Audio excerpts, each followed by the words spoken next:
que es lo que nos avergüenza tanto acerca del Evangelio. He determinado no saber nada entre ustedes, excepto a Jesucristo y a Él crucificado. Primera de Corintios.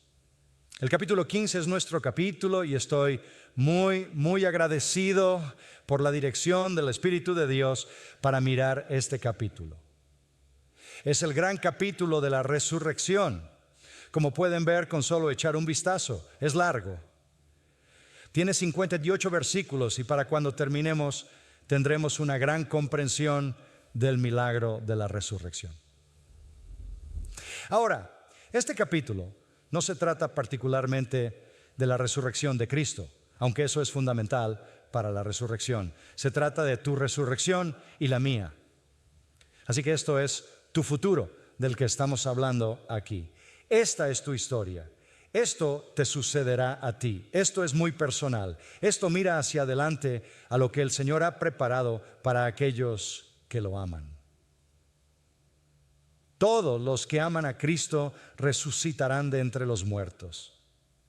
Los que están en la iglesia resucitarán en el arrebatamiento de Cristo. Aquellos del Antiguo Testamento y a través de la tribulación resucitarán en la resurrección de los santos al final de la tribulación. Pero todos resucitaremos. Se nos darán cuerpos glorificados. Seremos personas como vimos esta mañana en el caso de Moisés y Elías. Esta es la promesa de la palabra de Dios. Los cristianos no creemos en la reencarnación, algún tipo de ciclo interminable donde puedes volver como un ser humano o un insecto. No creemos en la aniquilación, como enseñan algunas religiones. No creemos en el sueño del alma. Creemos que después de la muerte viviremos. Viviremos como espíritus, pero estaremos unidos a nuestros cuerpos y para siempre seremos como Cristo, un espíritu eterno viviendo en un cuerpo resucitado y eterno. Esta es nuestra esperanza. Esto fue muy importante para las personas que vivían en el mundo antiguo. Y es por eso que el apóstol Pablo aborda el tema. Porque en el mundo antiguo había todo tipo de burladores cuando se trataba de este asunto de la resurrección. Porque el mundo antiguo, al menos el mundo griego, se había vuelto algo dualista y creía que el espíritu era bueno y la materia era mala. Y que el fin último de todas las personas debería ser la completa liberación de todas las cosas materiales, para que terminaras como un espíritu flotante, viviendo en un mundo espiritual. No vamos a tomar el tiempo para entrar en todos los detalles de eso. Si quieres más información, lee el comentario de 1 Corintios 15 y encontrarás todos esos tipos de cosas indicadas allí. Pero el apóstol Pablo quiere que los creyentes sepan que, contrariamente a lo que enseñaba la filosofía popular, iba a haber una resurrección. Incluso los filósofos antiguos hablaban de los horrores de tener que vivir en otro cuerpo, porque la única forma en que podían definir un cuerpo era la experiencia con la que estaban familiarizados. Anhelaban trascender las capacidades del cuerpo, las limitaciones del cuerpo, las restricciones del cuerpo y todo el resto de la culpa que acompañaba vivir como una persona corrupta en un mundo corrupto. La liberación parecía ser la mejor posibilidad, la mejor esperanza para el futuro. Y esperaban que eso sucediera y los liberara de las restricciones que eran parte integral de la vida en este mundo. Pero el cristianismo enseña algo muy diferente a eso y el mensaje del Nuevo Testamento, y ese mensaje necesitaba ser claro para los corintios, es que vivirán para siempre, pero no vivirán como espíritus desencarnados.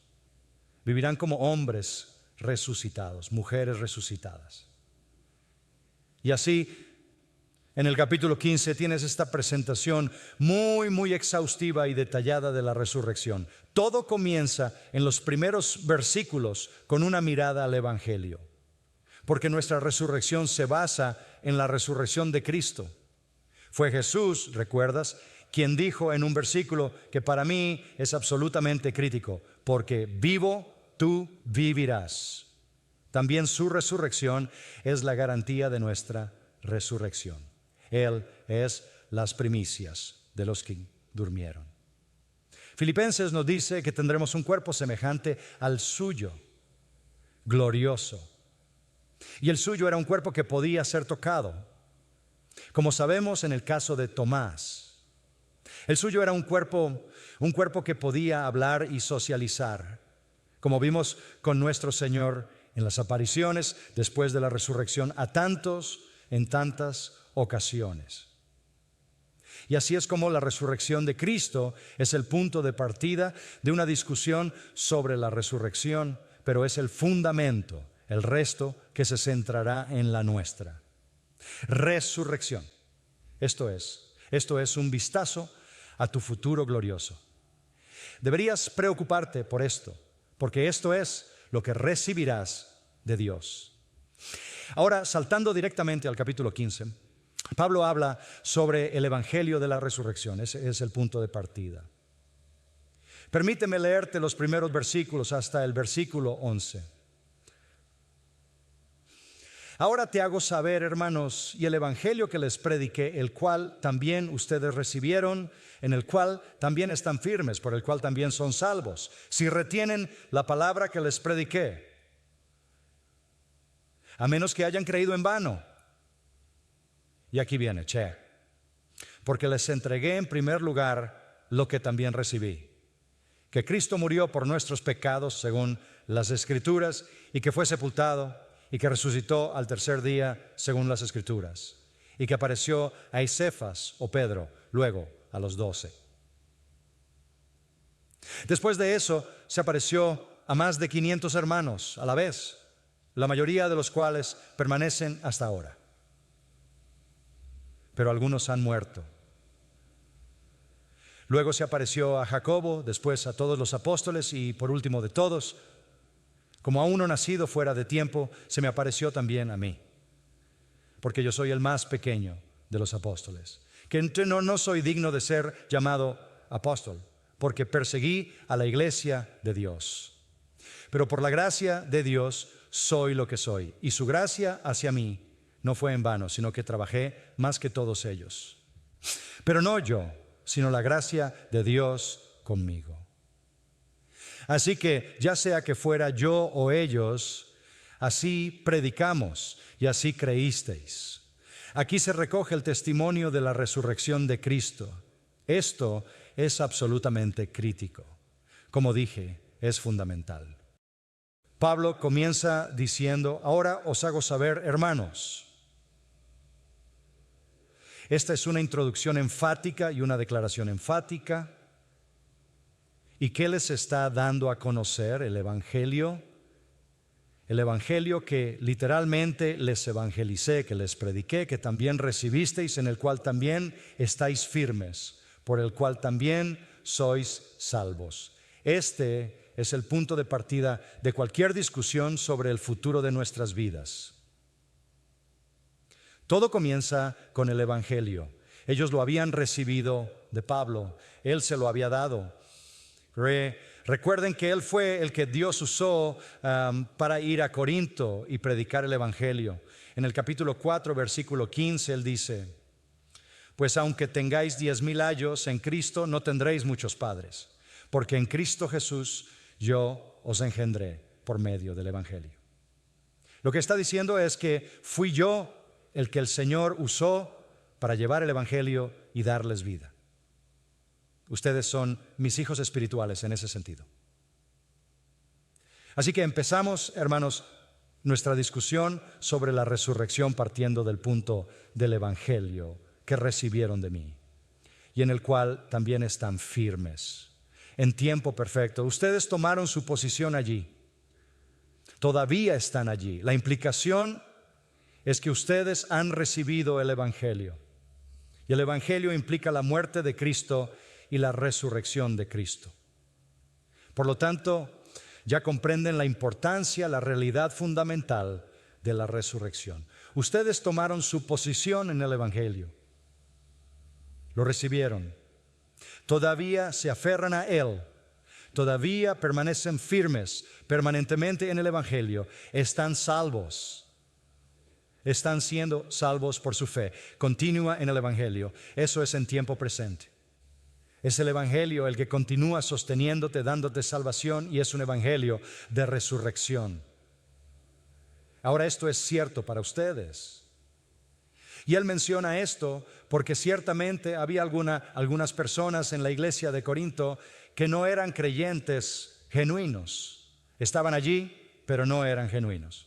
¿Cómo sabemos eso? Porque en 2 de Corintios 13, en versículo 5, escribiendo a la misma iglesia, dice: examinaos a vosotros mismos si estáis en la fe. Pablo sabe lo que cualquier pastor sabe, que en la iglesia hay personas que no son creyentes. Prueben ustedes mismos en ese mismo versículo. Vean si están en la fe o no reconocen esto acerca de ustedes mismos, que Jesucristo está en ustedes, a menos que, por cierto, no pasen la prueba. Él entiende que han entrado en esa iglesia no creyentes. Ellos fueron probablemente los que inicialmente dieron pie a los falsos maestros que destrozaron esa iglesia. El Evangelio, dice él, ha hecho todo esto. Ya los ha salvado. Están firmes en él, a menos que hayan creído en vano, a menos que su fe haya sido vana. Y si tuvieron una fe vana, una fe vacía, no se aferraran al Evangelio. La perseverancia siempre es una señal. Esto es lo que llamamos la perseverancia de los santos. Ustedes creen en el Evangelio, reciben el Evangelio, permanecen en el Evangelio y se aferran a la palabra del Evangelio. Entonces, si están entre aquellos que se aferran a la palabra, es haciendo el Evangelio que les prediqué, y no han creído en vano, entonces ya comprenden. Esta es la implicación, la importancia de la resurrección, Creo que el evento inicial en Corinto, en Hechos 18, fue un evento monumental, uno de los más grandes avivamientos, una de las mayores respuestas evangelísticas en el registro del libro de los Hechos. Ciertamente había personas atrapadas en eso que caían en la categoría de tierra dura, tierra rocosa o tierra llena de maleza. Tierra espinosa, para usar la imagen de nuestro Señor, atrapada en el emocionalismo, hicieron una profesión sin realmente ser salvos. Creyeron literalmente, sin efecto, su fe es inútil. Es una fe diabólica, usando el término de Santiago.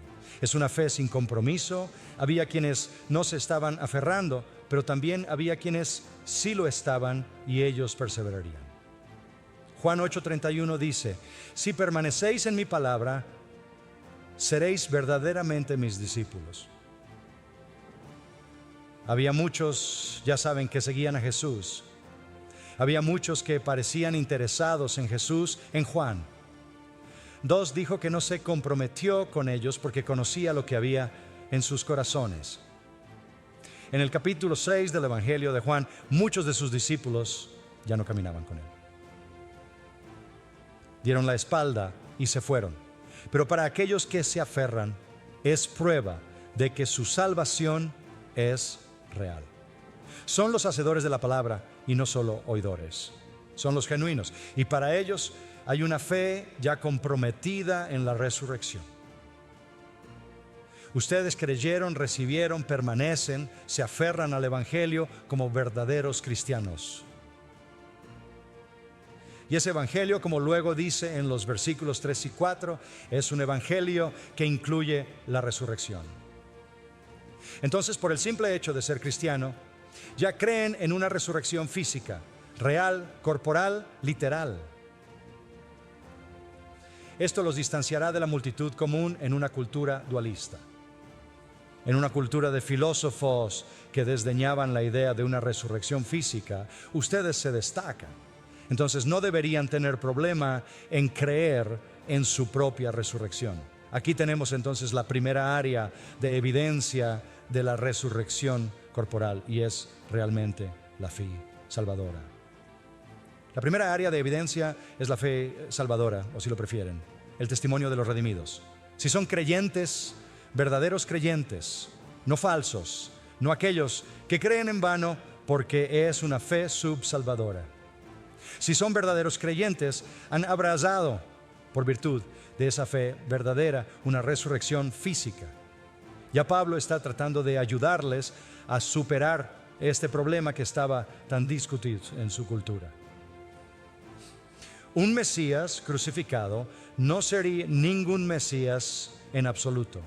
Un Mesías dejado en la tumba no sería ningún Mesías en absoluto. Un Salvador en la tumba no sería ningún Salvador en absoluto. Fue la resurrección, Romanos 1:4, la que lo proclamó como el Hijo de Dios con poder. No hay poder demostrado en la cruz. El poder se demuestra en la resurrección.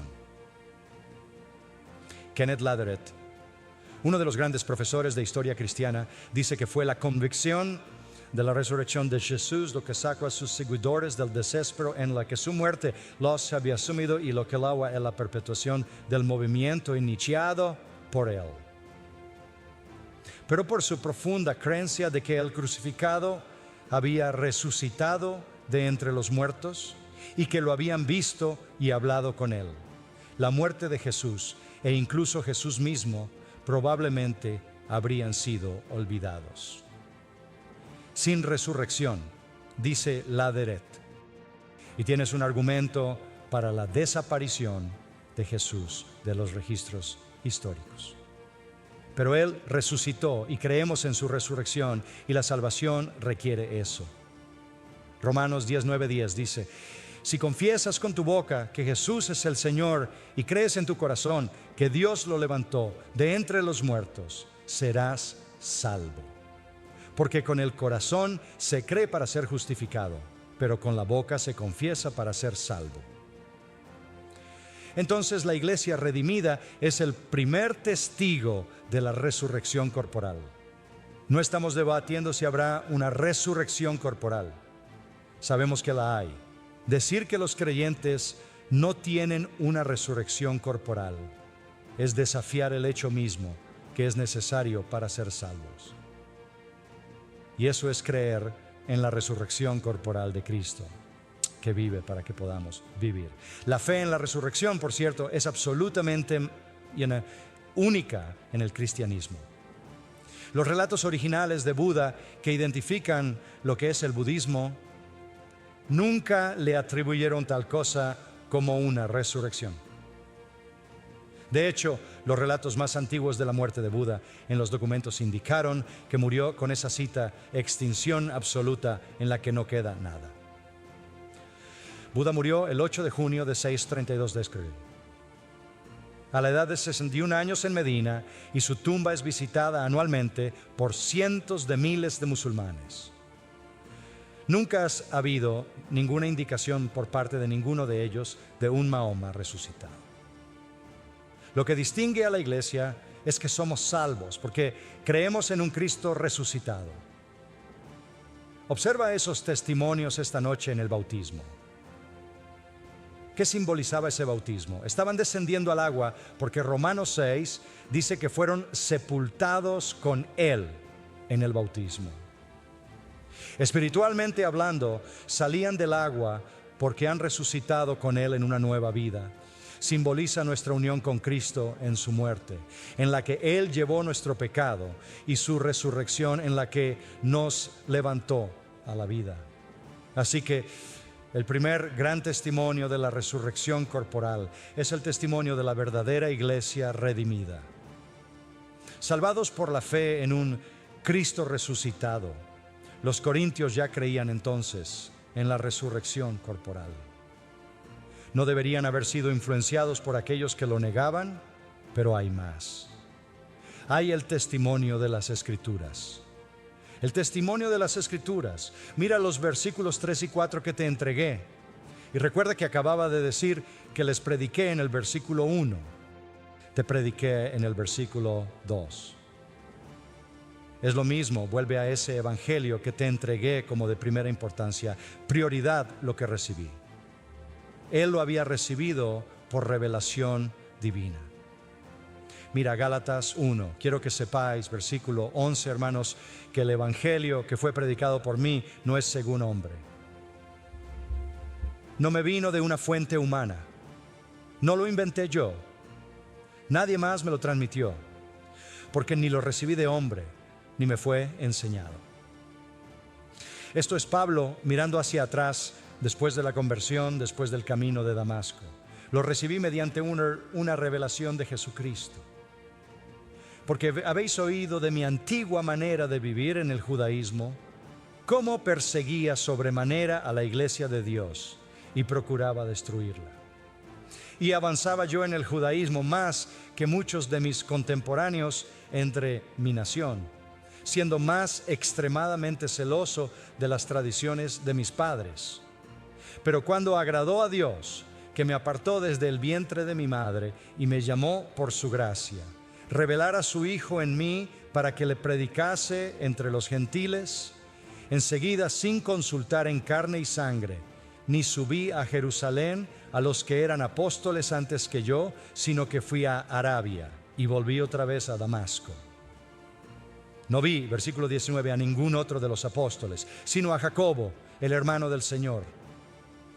Nadie me enseñó este evangelio, ningún hombre me lo dio, tal como Dios descendió y me arrebató en el camino a Damasco y me redimió. Como leíste esta mañana, el Señor mismo me enseñó. Esto es lo que he recibido directamente del Señor por revelación de Él. Él dice lo mismo en el capítulo 11, versículo 23, porque yo recibí del Señor lo que también os entregué. Y luego continúa hablando de la última cena. Él no estaba allí, y creo que cuando estuvo en esos prolongados tiempos en la Arabia Nabatea, estaba recibiendo su teología directamente del cielo. El Señor se la estaba dando, incluyendo dándole información sobre lo que sucedió en esa última noche de la Pascua. Entonces, Él dice, les entregué como de primera prioridad, primero de todo, las principales cosas que recibí aquí fueron que Cristo murió por nuestros pecados según las Escrituras, que fue sepultado y que resucitó al tercer día según las Escrituras. Hechos históricos, los dos más grandes hechos verdaderos del Evangelio: la muerte de Cristo, la resurrección de Cristo, por supuesto, representada en el bautismo, la muerte de Cristo representada en la comunión, que Cristo murió por nuestros pecados, expiación sustitutoria, murió por nuestros pecados, que fue sepultado, prueba de que estaba muerto y que resucitó según las Escrituras. Según las Escrituras, ¿qué quiere decir según las Escrituras? Escrituras del Nuevo Testamento, no escrituras del Antiguo Testamento. Dos veces se refiere al Antiguo Testamento, a las Escrituras sagradas. Hablan las Escrituras sagradas del Antiguo Testamento sobre la muerte, sepultura y resurrección de Jesucristo. Bueno, sí lo hace. Mira, Lucas 24, 25. Nuestro Señor en el camino a Emaús, con algunos de sus seguidores afligidos que están en grave tristeza porque su Señor ha sido crucificado. Y les dijo, versículo 25, Lucas 24, oh hombres necios y tardos de corazón, para creer en todo lo que los profetas han hablado. ¿No era necesario que el Cristo, el Mesías, sufriera estas cosas y entrara en su gloria? Luego, comenzando por Moisés y por todos los profetas, les explicó las cosas concernientes a él en todas las Escrituras. Parte de ello fue profecía directa, parte fue tipo. Podrían haber comenzado en Génesis 22 con el sacrificio de Isaac, ya una imagen de una expiación sustitutoria. Podrían haber ido al Salmo 22 para describir los detalles de la crucifixión y las mismas palabras que Jesús dijo en la cruz. Seguramente podrían haber ido a Isaías 53, donde tienes al Cordero sacrificado por pecadores, herido por nuestras transgresiones, aplastado por nuestra iniquidad. El castigo de nuestra paz cae sobre Él, y por sus llagas somos sanados. Y no termina ahí, porque Dios le muestra el camino de la vida a través de la muerte hacia el otro lado, a la vida. Podría haber ido al Salmo 16. El Salmo 16 fue el pasaje que Pedro expuso. Pedro, por cierto, era un predicador expositivo. Su primer sermón el día de Pentecostés fue una exposición del Salmo 16. Sabes, yo favorezco la predicación expositiva. Alguien dijo que cada predicador debería predicar solo predicación expositiva, excepto una vez al año. Debería predicar un sermón temático y luego arrepentirse de ello. El Salmo 16 nos dice en el versículo 10, no abandonarás. Esta es la oración del Mesías, la alabanza confiada del Mesías. No abandonarás mi alma al Seol, ni permitirás que tu santo experimente la corrupción. Me mostrarás el camino de la vida. Así que tienes el testimonio de la iglesia sobre la realidad de una resurrección corporal. Tienes el testimonio de las Escrituras sobre la realidad de una resurrección corporal. El apóstol Pablo les está dando a los creyentes corintios y a nosotros una buena base sólida para creer en la resurrección. Además de eso, en tercer lugar, tienes el testimonio de los testigos presenciales. El testimonio de los testigos presenciales, y el versículo 5 dice que apareció a Cefas. Esto ahora comienza el mismo día de la resurrección de Cristo. Pablo registró en orden cronológico una serie de apariciones post-resurrección del Salvador resucitado. Los tribunales humanos, por supuesto, siempre han basado su funcionamiento en el testimonio de testigos presenciales, especialmente aquellos que son inteligentes, que competentes, dignos de confianza, de mente sana, o poseedores de integridad. Así que Pablo apela a ese tipo de personas, a esos tipos de individuos. El profesor Thomas Arnold fue el autor de una famosa historia de 3 volúmenes de Roma, nombrado para la Cátedra de Historia Moderna en Oxford. Dice esto escribiendo a principios del siglo XIX, la evidencia de la vida, muerte y resurrección de nuestro Señor puede ser, y a menudo lo ha sido, demostrada como satisfactoria. Es buena según las reglas comunes para distinguir la buena, evidencia de la mala. Miles y decenas de miles de personas lo han examinado pieza por pieza, tan cuidadosamente como cada juez. Resumiendo una causa muy importante, lo he hecho yo mismo muchas veces, no para persuadir a otros, sino para satisfacerme a mí mismo. He estado acostumbrado durante muchos años a estudiar las historias de otros tiempos y a examinar y pesar la evidencia de aquellos que han escrito sobre ellos. Y no conozco ningún hecho en la historia de la humanidad que esté probado por una evidencia mejor y más completa de todo tipo para la comprensión de un investigador imparcial que la gran señal que Dios nos ha dado, que Cristo murió y resucitó de entre los muertos. Ese es un hombre que escribió una histórica historia en 3 volúmenes sobre Roma.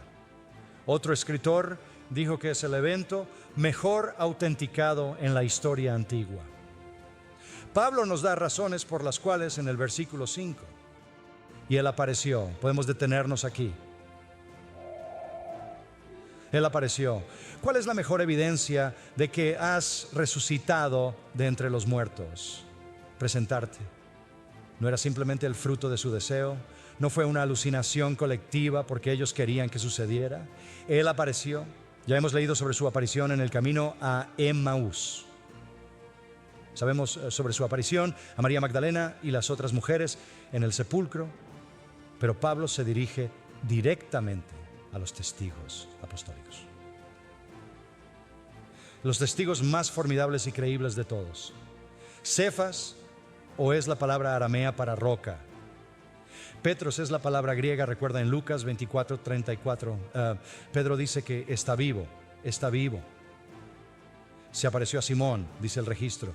Qué sorprendente que primero se apareciera a Pedro, porque fue Pedro quien lo negó. Hay en esa aparición todo tipo de perdón, amor y gracia. Jesús necesitaba a Pedro para un ministerio estratégico. Pedro había llorado por su defección. Quería ser restaurado, quería que el Señor supiera que lo amaba. Dijo, lee mi mente, sabes que te amo. Juan 21, Jesús vino a él. Se convirtió en testigo de la resurrección.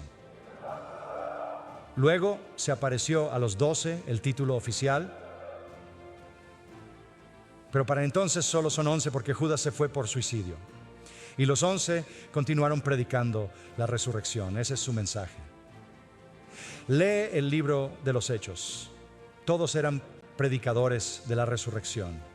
Cuando estaban completando las filas, seleccionando a alguien para ocupar el lugar de Judas en el libro de los Hechos, tenía que ser alguien que fuera testigo de la resurrección. Versículo 22 de los Hechos.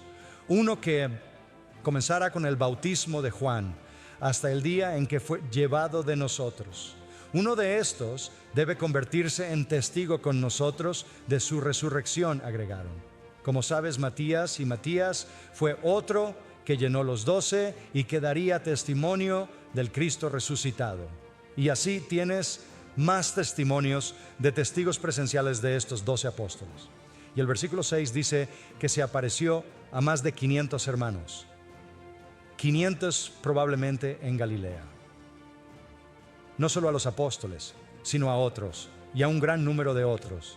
Se les apareció en una ocasión, aparentemente una vez. Esta no es una alucinación colectiva.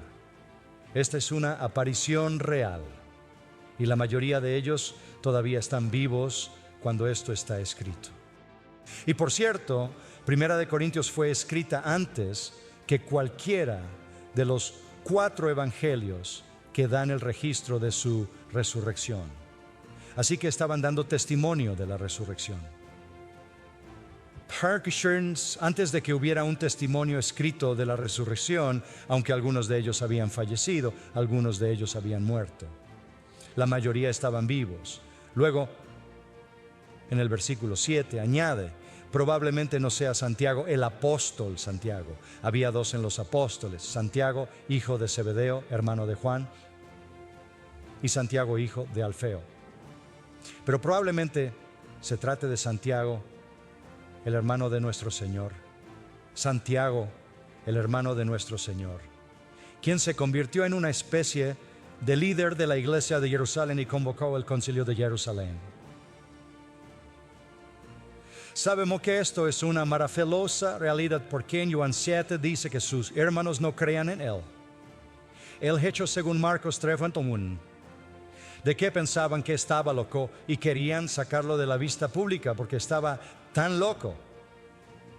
Pero llegaron a creer en él y Jesús se apareció a su hermano.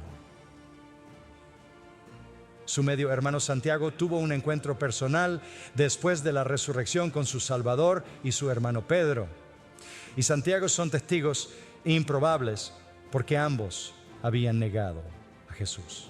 Así que 2 de sus apariciones fueron a los hombres que lo habían herido cruelmente con su incredulidad y habían sido perdonados. Luego se apareció a todos los apóstoles y eso es solo un barrido a través de todos ellos. Nuevamente similar a los 12. Se apareció a los 12 en el versículo 5 y nuevamente dice que se apareció a todos los apóstoles. Probablemente aparecer ante los 12 es las apariciones inmediatas después de la resurrección, la noche de ese domingo y nuevamente la siguiente noche de domingo. Pero se apareció a todos los apóstoles. Probablemente se refiere a Hechos 1, donde dice que se reunió con los apóstoles e instruyó sobre el reino de Dios durante un periodo de 40 días. Esto es suficiente evidencia de testigos presenciales. Piensa en el carácter de estos testigos. Estos son hombres que dieron al mundo la enseñanza más elevada que jamás haya conocido. Y estos son hombres que se aferraron a esa enseñanza y murieron por esa enseñanza frente al odio, la hostilidad y la persecución. no se trata de un pequeño grupo de cobardes derrotados, rezapados en algún lugar de una habitación de arriba un día y unos días después desapareciendo en la multitud. Estas son personas que literalmente predicaron este mensaje hasta que sus vidas se extinguieron y son creíbles. Cuando los discípulos, los apóstoles de Jesús, proclamaron la resurrección, lo hicieron como testigos presenciales. Y lo hicieron con personas que tuvieron contacto con otros testigos presenciales. Había al menos 500 personas que habían visto al Cristo resucitado. Su testimonio podía ser corroborado. Supera los límites de la credibilidad pensar que los primeros cristianos fabricaron la resurrección. Así que la evidencia se acumula. Si Pablo pudiera establecer la resurrección corporal de Cristo por medio de la iglesia, la fe que salva a los verdaderamente redimidos por el testimonio, no solo de la iglesia, sino también del testimonio de las Escrituras y del testimonio de los testigos presenciales, entonces puede establecer que la resurrección es una realidad válida.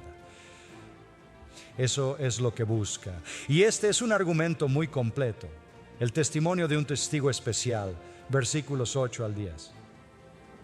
Y finalmente, como a uno nacido fuera de término, me apareció a mí también, porque yo soy el más pequeño de los apóstoles. No soy digno de ser llamado apóstol, porque perseguí a la iglesia de Dios.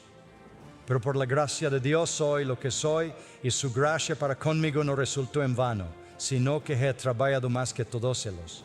Aunque no yo, sino la gracia de Dios conmigo. Aquí está el testimonio único de Pablo, quien también vio al Cristo resucitado. Él es el escritor, así que esto es de primera mano. Él es el último en verlo, es el último. Por favor, nota eso. Y por último, permíteme decirte que la última persona a quien nuestro Señor se apareció fue a Pablo, y no ha hecho apariciones y posteriores, pero a los evangelistas de televisión. Buena palabra para aquellos que siguen afirmando que Jesús se les aparece. Después de su ascensión, Él solo se apareció a Pablo en varias ocasiones y en forma de visión. En el Apocalipsis, Juan lo vio en una forma glorificada. Necesitas ser muy sospechoso. De hecho, necesitas descartar todas las afirmaciones de apariciones de Jesús desde que se apareció a Pablo. Pedro lo dice de esta manera: a quien no habiendo visto, amáis. Primero, Pedro 1:8. ¿Cuándo sucedió esto? Por último, como a uno nacido fuera de tiempo, nacido fuera de término, etc. Traumatis significa un nacimiento prematuro, un nacimiento anormal, fuera de lo común. Incluso se usa esa palabra, por cierto, para referirse a un feto abortado. Para mí, fuera de lo común, Él apareció. Además, Pablo se llama a sí mismo un aborto. ¿De qué está hablando? Uno que no viene cuando se supone que debe salir fuera de lo normal, un nacimiento fuera de tiempo. Y está haciendo dos cosas aquí. Está diciendo que realmente no pertenece al lugar normal de un apóstol.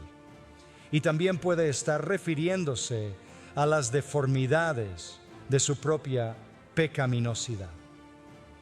Pablo, el aborto, es un hombre humilde. Es un trozo de carne muerta, vil y sin valor a sus propios ojos, porque es perseguidor de la iglesia. Y el Señor se le apareció. 1 Corintios 9:1, él dice: no he visto yo a Cristo nuestro Señor. Y él tuvo otras apariciones de Cristo. Hechos 18, Hechos 23, verso 9 es enfático. Yo. Esto señala la asombrosa condescendencia de Cristo al venir a él. Soy el menor de los apóstoles, el absolutamente menor, y no soy digno de ser llamado apóstol, porque perseguía la iglesia de Dios. Está fuera de tiempo, es indigno, está deformado por su propia pecaminosidad. Pero vio a Cristo, y todo fue, según el verso 10, por la gracia de Dios, estrictamente un acto soberano de amor y perdón no merecido. no hay forma de que este hombre invente una resurrección, ¿verdad? Vamos, Pablo, ¿es un problema aquí? Si dices él, oh, bueno, todos los 500 y los otros apóstoles simplemente lo inventaron. ¿Cómo explicas él? Está matando a cristianos. Es un incrédulo, un pecador, indigno, un apóstata, un odiador de Cristo. Y está absolutamente transformado y se convierte en un predicador de Cristo resucitado. No hay explicación para eso aparte de la poderosa obra de Dios y la resurrección que Pablo predicaba. No tenía motivo para predicar si no fuera verdad. Lo leímos esta mañana justo en el camino a Damasco. ¿Quién eres, Señor? Soy Jesús, a quien persigues. Así que él dice que la gracia de Dios hacia él no resultó vana. No resultó vana, porque trabajé aún más que todos ellos, pero no yo, sino la gracia de Dios conmigo. Trabajé aún más abundantemente que todos ellos por el poder del Espíritu Santo. Era trabajador. Colosenses dice eso, es solo un gran testimonio de su celo.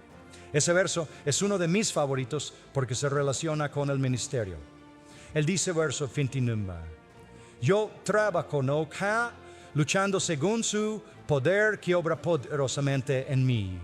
Como el mayor perseguidor de la iglesia se convierte en el mayor predicador de la iglesia que trepicha más que los demás, más que todos los demás, en términos del alcance e impacto de su ministerio. Por una visión del Cristo resucitado, un encuentro personal con Cristo que se repitió varias veces. Él lo vio, él lo vio. Hay una palabra final aquí, el testimonio de la iglesia, el testimonio de las escrituras, el testimonio de los testigos presenciales, el testimonio de un testigo especial y luego el testimonio de un mensaje común.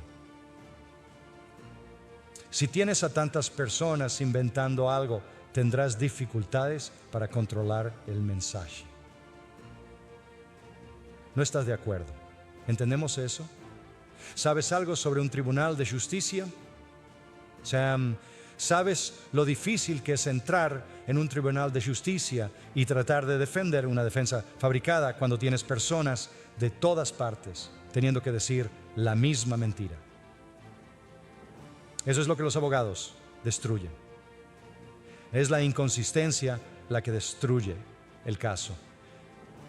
Pero él hace un gran comentario en el verso 11. Ya sea entonces que fui yo o ellos ven el punto, ya sea que fui yo o ellos. Así predicamos y así creen ustedes. Ya sea que fueran los apóstoles o los asociados de los apóstoles, ya sea que fueran los 12 o Pablo quien viene después, ya sea que fueran los hombres y mujeres que conformaron los 500, el mensaje era el mismo, la uniformidad de la predicación y el testimonio sobre la resurrección. Así predicamos y así ustedes creyeron en la cruz, la resurrección. Todos tenían el mismo mensaje, no eran todos engañadores. No eran tan inteligentes como para llevarlo uniformemente. Esa es una poderosa evidencia de su resurrección. Bueno, ese es un punto de partida. ¿Ves el verso 12? Ahora bien, si se predica que Cristo ha resucitado de entre los muertos, ¿cómo algunos de ustedes dicen que no hay resurrección de los muertos?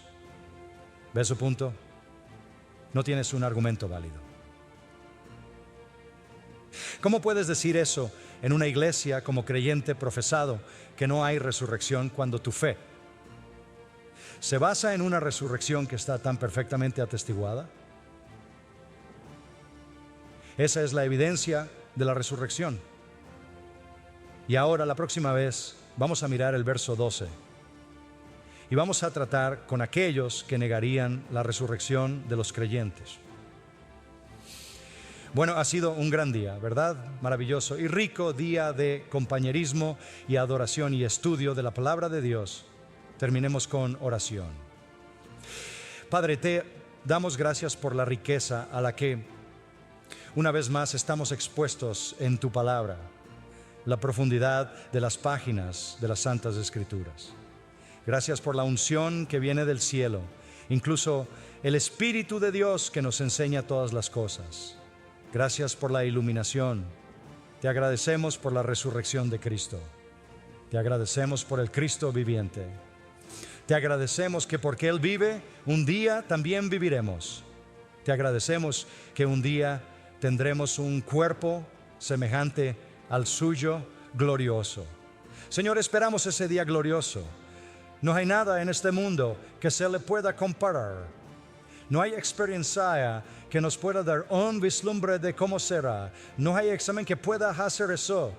No puede venir de manera experiencial, intuitiva o empírica. Todo lo que sabemos al respecto es lo que nos has revelado. Y aún así no podemos comprenderlo. El ojo no vio, ni el oído oyó las cosas que el Señor ha preparado para los que le aman. Anhelamos ese día en el que entraremos en esa gloria de la resurrección y seremos como nuestro Cristo resucitado. Que seamos fieles a Él y a la verdad de su resurrección. Que prediquemos la cruz y la resurrección para que otros, como aquellos que dieron testimonio en las aguas del bautismo esta noche, puedan venir y hacer lo mismo en el futuro. Úsanos para ser predicadores del Evangelio, predicando al mismo Cristo, la misma cruz, la misma resurrección, dando este testimonio uniforme al mundo para que puedan saber que tú vives y que has preparado una resurrección para aquellos que te aman. Gracias en el nombre de Cristo, y todos dijeron amén.